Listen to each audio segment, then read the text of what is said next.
Well, that's part of the process and the ongoing negotiations. Whatever they tell us in private will be checked, and we'll make sure they're held accountable for their words. And if that doesn't happen, the president has already made clear the military consequences that the Iranian regime will face if it doesn't follow through on what has been said. In particular, behind the scenes, when the president says more reasonable, these people are showing themselves to be more reasonable behind the scenes in private conversations. Unlike previous leaders who are no longer with us because they lied to the United States and deceived us in negotiations, which was unacceptable to the president, and that's why many were killed. This is another historic opportunity for Iran to do the right thing, give up its nuclear ambitions, and reach an agreement with this president. Or will they face the serious consequences of the United States Armed Forces, which they continue to witness every day in this operation? About the DHS, how long can the administration continue paying the TSA without action from Congress? And I don't want to be hyperbolic, but given that airports really were the pain point that was getting both sides to talk to each other, I mean, do you see any way for the DHS to reopen? Is it possible that this could go on until the midterm elections? Well, we certainly hope so. I mean, the president can't keep signing memorandums and proclamations every time Congress fails to do its job, while the Democrats are holding our entire country hostage, choosing which agencies they want to fund just because they don't like this administration's policies. That's not how it's supposed to work. They voted 7 times against funding the DHS for partisan and political reasons. So once again, the president stepped in to do the right thing at this moment, but he is also encouraging Congress to return to Washington to permanently resolve this issue and to fully fund and reopen the Department of Homeland Security. Caroline, 2 questions, one about the TSA and another about Iran about the TSA for the average Americans who are watching the briefing. How long until everything returns to normal at the airports? After the president's action on Iran and the deadline, Trump initially mentioned 4 weeks. Secretary Rubio said on Friday that it could take another 2 to 4 weeks. 2 to 4 weeks is the time frame the government is considering at the moment. Regarding the schedule, the president, the commander-in-chief, and the Pentagon state that the timeline for Operation Epic Fury is 4 to 6 weeks. Today is the 30th. So, again, you just have to do the math to know how much more time the Pentagon needs to fully achieve the objectives of Operation Epic Fury, which I will reiterate: to destroy the Iranian Navy, destroy their ballistic missiles, dismantle their missile and drone production infrastructure, and significantly weaken their proxies throughout this operation, and of course also preventing Iran from obtaining a nuclear weapon. Regarding your first question, Stephen, about the TSA and airports, nothing will really return to normal until the Democrats do what is right and fully fund this agency. Once again, the president stepped in to do the right thing and end this crisis in air travel and airports across the country. But again, Congress needs to come back. The Democrats must fund the Department of Homeland Security so that we can officially ensure that these excellent employees are paid in the long term. His name is Jonathan Caroline. 2 questions about the costs of war. In the Gulf War in 1990 and 1991, the Arab countries paid most of the costs: Kuwait, Saudi Arabia, and the United Arab Emirates. Who is paying the cost of this war? Will these Arab countries be willing to pay? I think the president would be very interested in asking them to do that. I won't get ahead of him, but it's certainly an idea he has, and for sure it's something you'll hear more from him about. And secondly, the cost of diesel is averaging 5.38 per gallon. Today, what is the Trump administration's message to truck drivers who are facing these high fuel costs now? Once again, we understand, we hear you, we see you. We are closely monitoring this short-term fluctuation in oil and diesel prices. And that's why the president and the administration have been continuously announcing robust actions to provide stability in the global energy market. As you know, political risk insurance is one of those actions, allowing countries to buy sanctioned oil just to increase supply. In the meantime, we work to release 400 billion barrels of oil and refined products. We also issued the Jones Act waiver for 60 days. All of this is aimed at increasing supply to create stability in the market in the meantime. But the overall message, as we've stated repeatedly, is that, again, these are short-term actions and short-term price fluctuations for the long-term benefit. To end the threat that Iran poses to the United States of America, our troops, and our allies in the region, and to ensure that this regime can no longer control the flow of global energy through the Strait of Hormuz, something the government continues to fight against daily. Carolina, Jennifer, just 2 questions. Which Jennifer? Would I go? To both. Go ahead. 2 questions about China and Iran, about China. Before the president's trip to Beijing, there will be a working meeting with Secretary Besant and Jameson Greer. When will that be?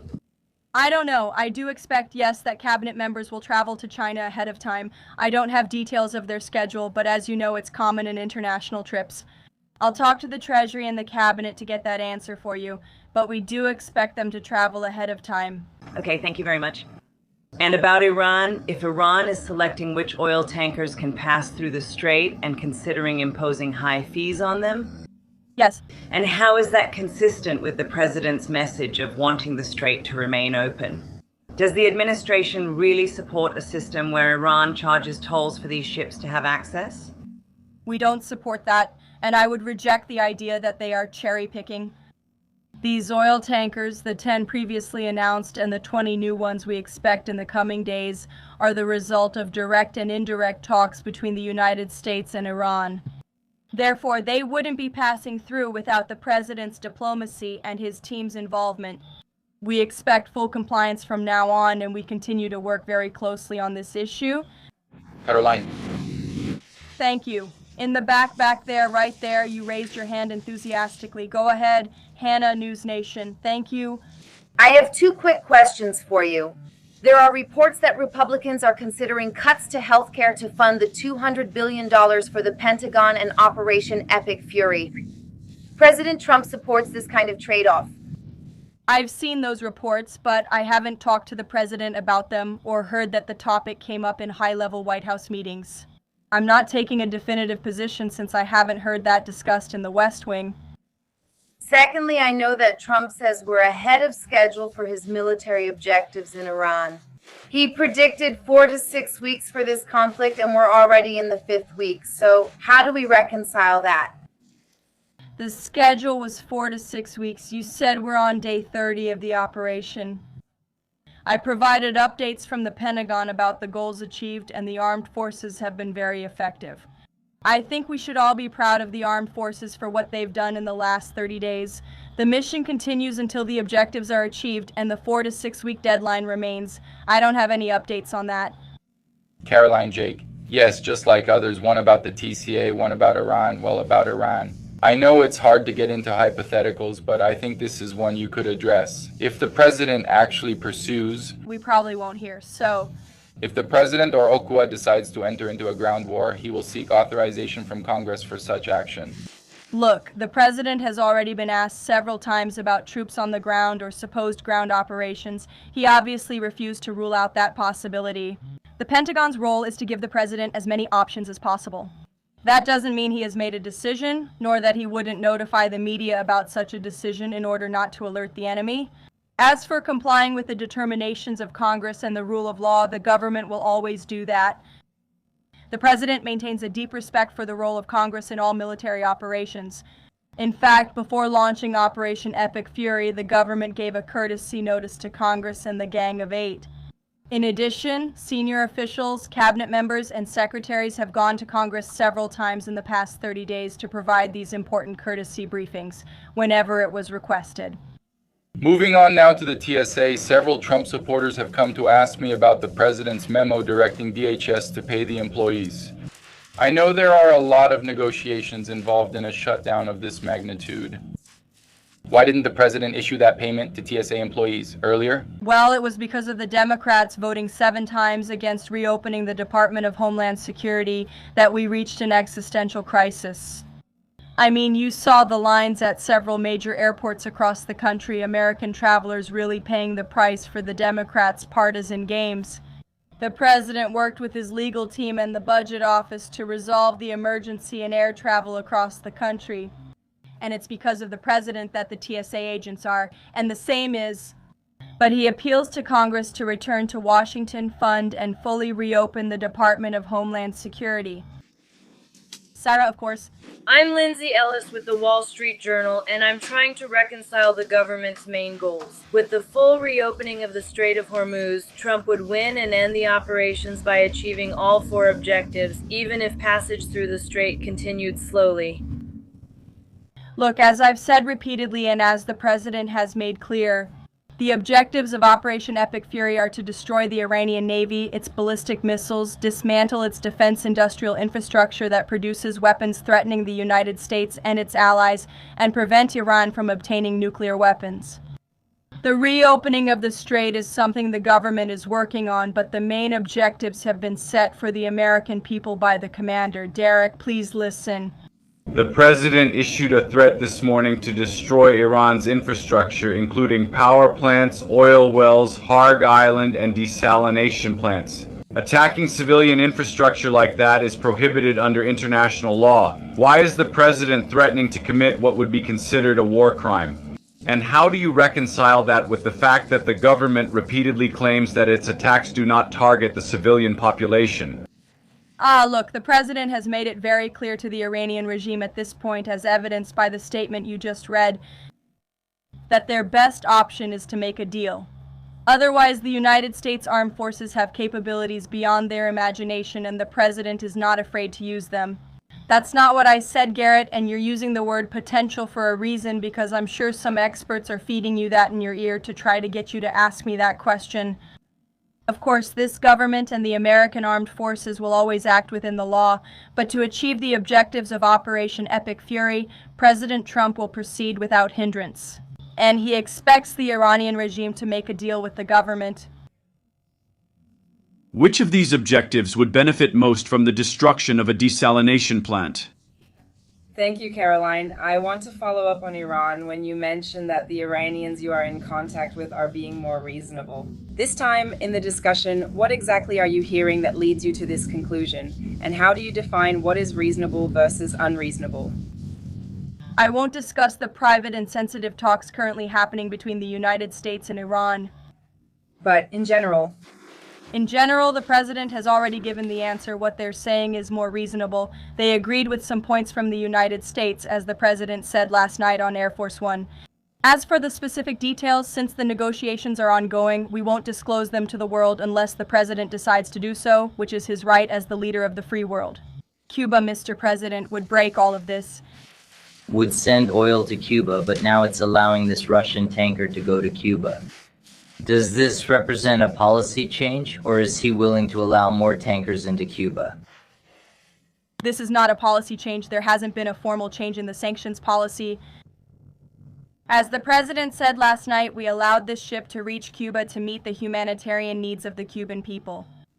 These decisions are being made on a case-by-case basis. As the administration has already said, Cuba's non-functional economy cannot be fixed unless they go through a dramatic change, both politically and in leadership. But there has been no formal change regarding the sanctions policy. So we can expect more oil tankers to go to Cuba again? Decisions are currently being made case by case. Obrigada, Carolina. Going back to what you said in the opening about the conflicting messages between the US and Iran, the president insists that negotiations are moving forward. And as you mentioned, he said that Iran agreed with most of the 15 points. We just heard from Iran. They say there are no negotiations underway and call the proposal excessive and unrealistic. So, how do you explain that? How do you explain this discrepancy between the two? I think the American people are smart enough not to believe the word of a terrorist regime that has been shouting death to America for 47 years. And I hope that the journalists in this room are wise enough not to believe an Iranian regime that has repeatedly lied about our country, about our values, about everyone. In this room, frankly, for almost 5 decades. So I think the American public is smart enough to understand that. About the objectives, you showed them. But the president set an April 6th deadline just 1 week away. What must the president see to not go ahead with these strikes by April 6th? He posted this on Truth Social earlier today. He wants a deal in the next 10 days. That timeline is running out. There are several days left, and we'll see. I'm not going to jump to conclusions. We'll see what happens at the end of 10 days. Thank you. One about Iran and another about the shutdown. The president says that those who negotiate with a more reasonable regime But now there are hundreds of special operations troops like Navy SEALs and Army Rangers in the Middle East in addition to the thousands already deployed. He tries to end or escalate the conflict. The president is focused on achieving the objectives of Operation Epic Fury regarding the forces that are on the ground in the Middle East.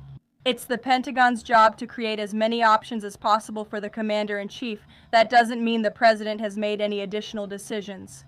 Once again, he remains focused on ensuring that the Pentagon continues to achieve the objectives of the operation, which was launched 30 days ago, and we are well on our way to that. If an American at home hears him say, "I want to talk," but sees troops being sent to the region, what should that person think about what's happening there?